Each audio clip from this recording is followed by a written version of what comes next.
Welcome to a Kirblog about educational games for the PC or for the Mac that you played when you might have been less than 5 years old. If anybody recognizes that, then this is the fucking Kirblog for you. Let me tell you what.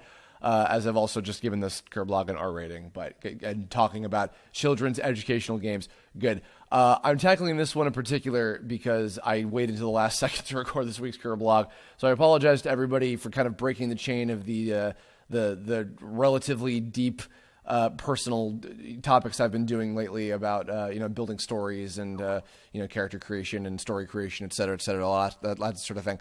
But I wanted to take a quick break to just talk about something a little quick and fun and simple. This comes from Demi Fiend of Time. A suggestion is a continuation for this, any nostalgic educational games you can think of, like Zoom Beanies. This question was left, I believe, on the Kirblog that I did about all the old Flash games that I used to play. That was, I think, from back in February by this point already. So I'll have a link to that in case you haven't seen that one. But in the meantime, yes, I actually have quite a bit to talk about for this one, believe it or not. But then again, I think probably a lot of kids, even now, I mean, even though I can't imagine, what school is like for kids these days, and I don't mean that in an old man way. I just literally, I don't understand. I have no idea like what it's like in just the digital age, but I imagine there's still got to be educational games. Maybe not for the same companies that I'm going to be talking about in a minute, but for kids in elementary school and up, etc., who are interested in this sort of thing. But in the digital age, I don't fully get like how everything works with that sort of thing. So I might be learning something by the end of this one. But to anybody maybe close to my age range, back when it wasn't so easy to get your hands on a computer or a game system or whatever, there's quite a lot of stories I have to tell about this sort of thing. My earliest memory of playing an educational slash edutainment slash kids activity type thing on a computer was the Jumpstart series. I played, I believe, Jumpstart first grade all the way back in 1995, I think might have been. And this was one of my first memories of just like playing on a computer at all. Was this game? It was at a friend's house. I was visiting.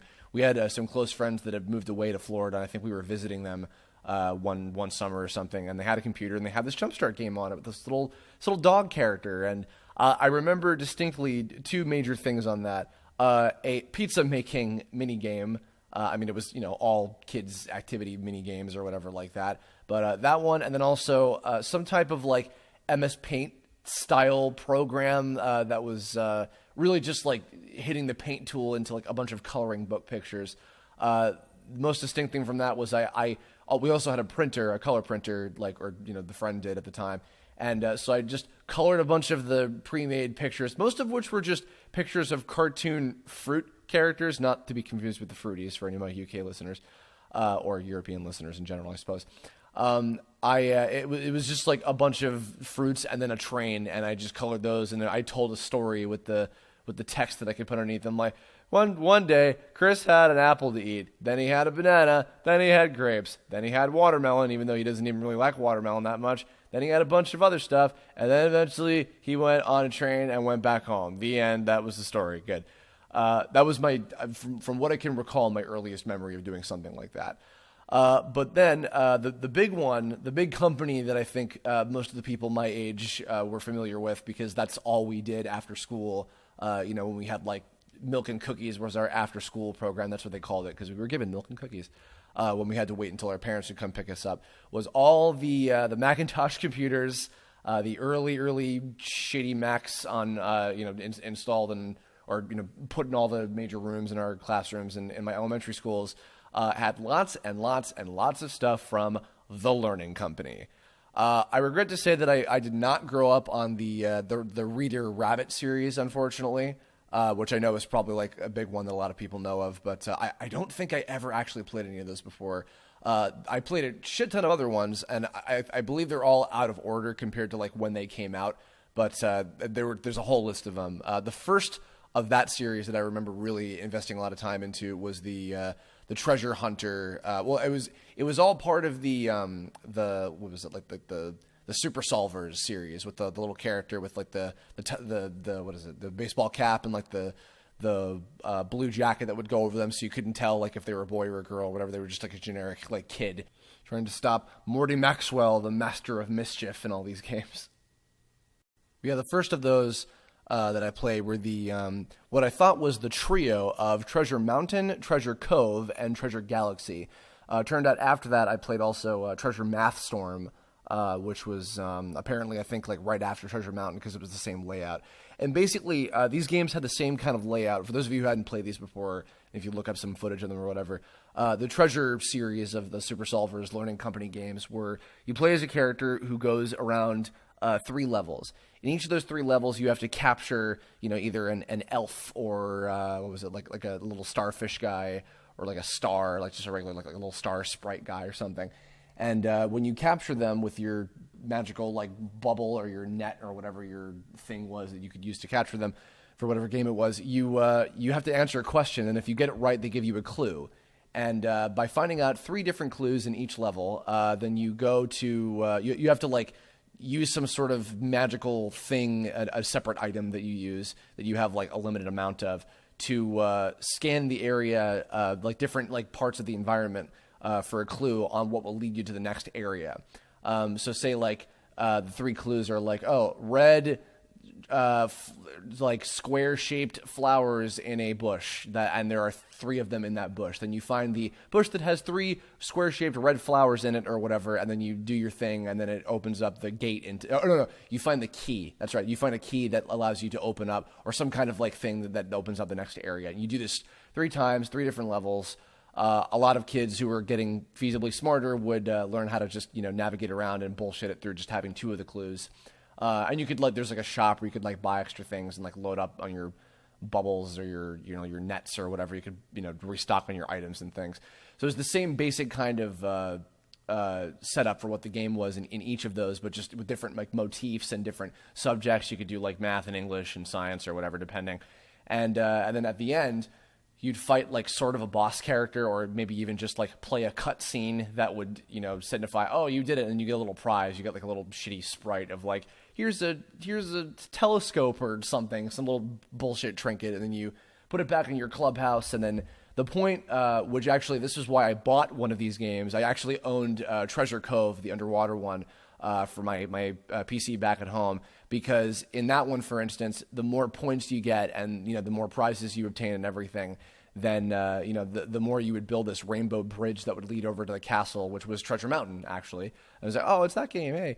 And then you would go through there and then you would get the ending of the game. And I remember playing it once in a while on my downtime to try to like put more and more points towards each piece of the rainbow bridge or whatever. But then after a while, I just got to the point where I'm like, I don't think I really care enough about this shit that I'm just going to forget it, whatever. So I just kind of gave up on that.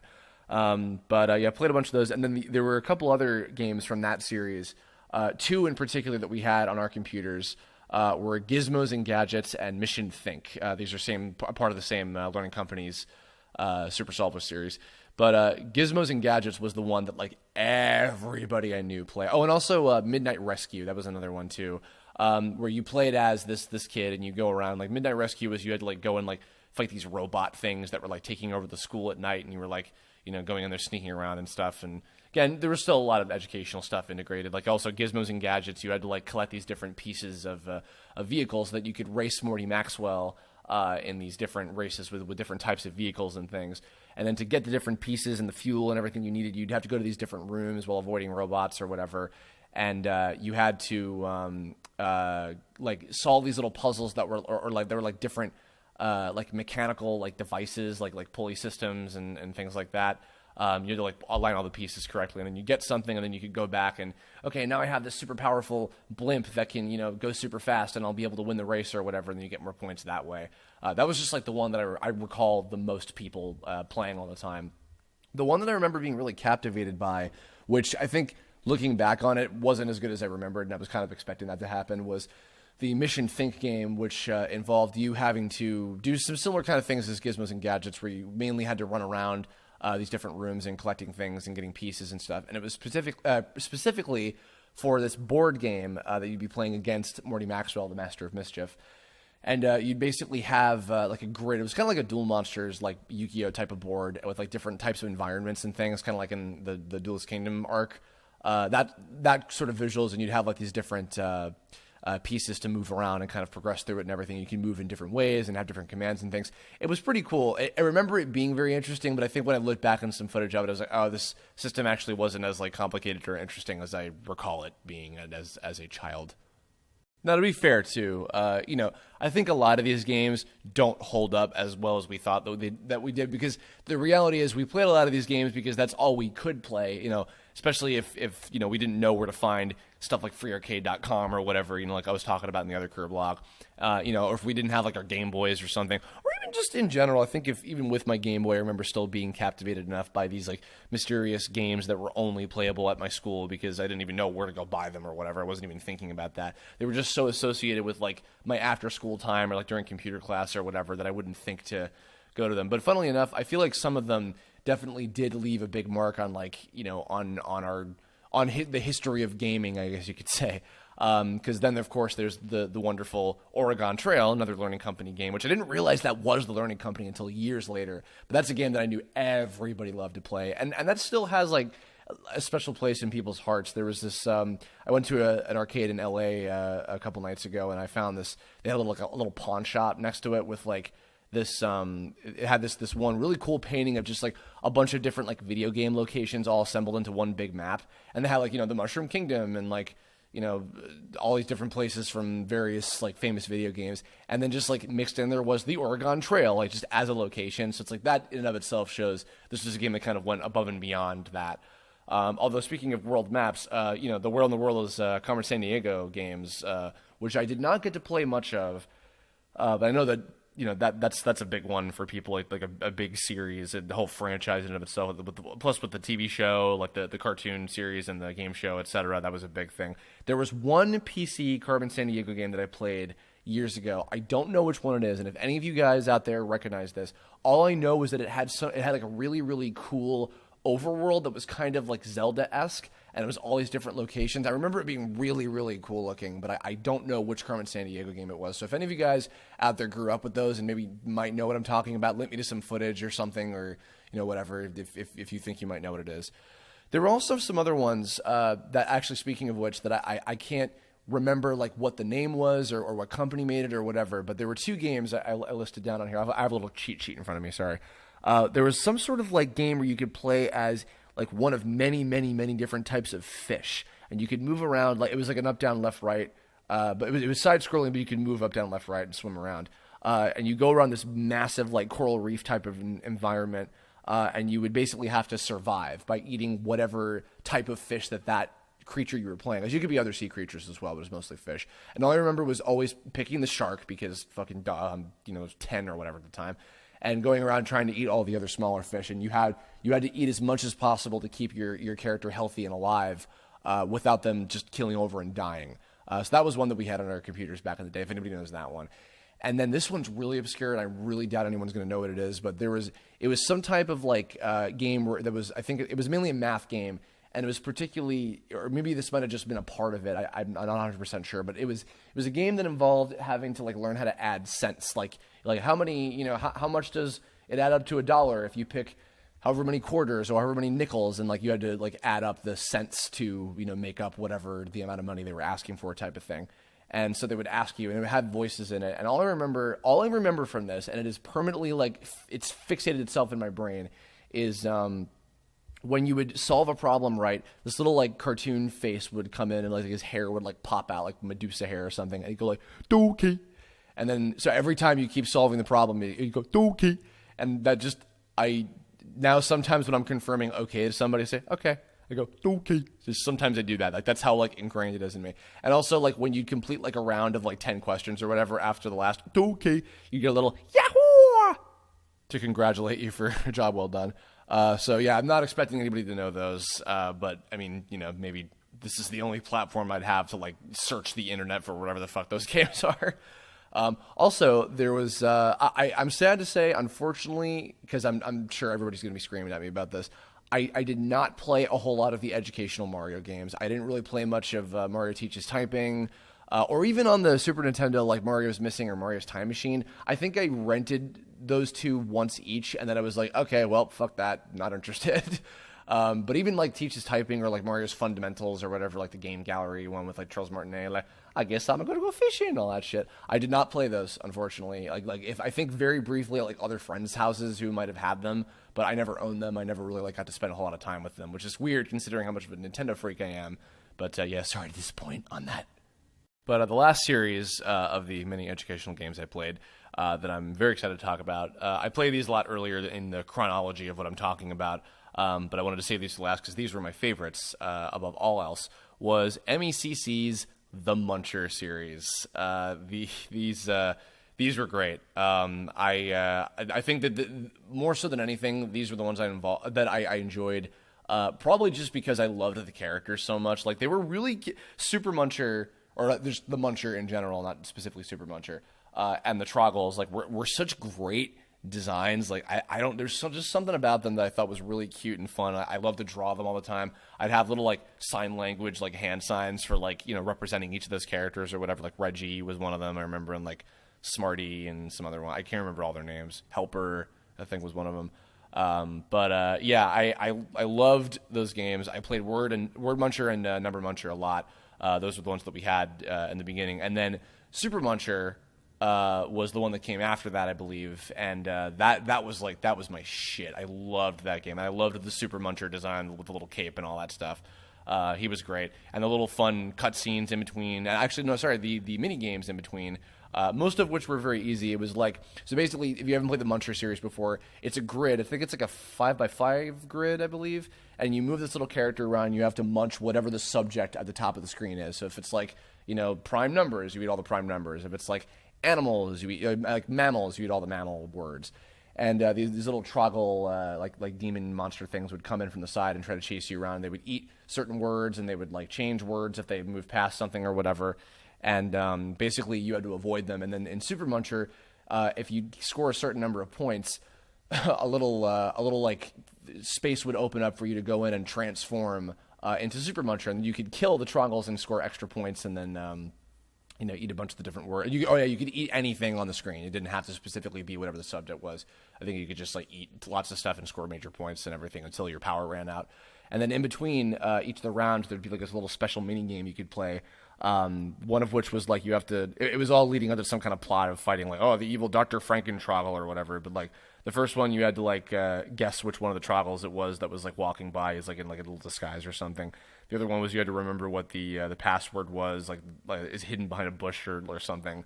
And the third one is I think when you have to fly up a mountain or something, and you had to collect the numbers that are falling and dodge all these little, like rocks and things that are falling down. And that game was like fucking impossible, so you had to like keep doing it over and over until eventually you complete enough rounds, and then you have a little fun cutscene where you just defeat Dr. Frankentroggle, and then that was the end of that. I loved that series so much that I remember I even went out and I bought I think it was either Math or Word Munchers Deluxe, which was like the next level of that series, and they like updated the art style to be kind of like goofy, cartoony, a little different than I remembered. And they had like all these like weird, elaborate like cartoon cutscenes. I remember there was something where they like recreated the big final scene from The Wizard of Oz using the Word Munchers characters. And I was like, this is a little weird, but yes, those definitely more than anything. Even though I loved all the other stuff I mentioned before, those hold a special place in my heart. I think that's gonna wrap us up. So I'm actually curious because again, like I was saying before, I don't know if kids even give enough of a shit to play educational games, considering they can, play mobile games on the, I sound like an old man, but I really am. I'm just curious because I don't know, like, especially to my younger viewers, I don't know if you even have educational games like this. I don't know what the current ones out there are like, if there are any. I'm sure there's got to be, but I don't know what they would be. I know there's Curiosityville, which was a series that I worked on as Pablo, little frog guy. So I voiced that character on that. But that's more of a website that just has educational like game things like built into it specifically. But yeah, I don't know. So I'm curious to hear some stories about this. So that's going to wrap us up. In the comments below, tell me specifically first to the younger viewers, what are your current educational games like? Have you played any of the ones that I mentioned on this Kirblog? Do they still have those on PCs and Macs, like around schools and things? Is there anything like that that you kind of enjoyed in between playing your actual video games that you don't have access to feasibly? And then to my older viewers, Did you play a lot of these games that I mentioned? Were there other ones that I didn't mention that you really liked? Mention that. Leave a comment about that, or any particular memories of the games that I did mention on here that you wanted to share, anything like that. If you have future Kirblog topic suggestions, leave a comment about that too. Or if you have, or if you want to hit me up on Twitter, Tumblr, Facebook, anything like that, etc. And that'll do it. Thanks for listening. Hope this was semi-entertaining for the last 20 minutes or so. I'll get back to probably a more interesting and serious related Kirblog topic in the next weekend. March is almost over. I can't even process that. Jesus Christ. Anyway, that's it. All right. I'll catch you all later. Thanks for listening. Thanks for watching. Blah, blah, blah. I love you all. Bye-bye.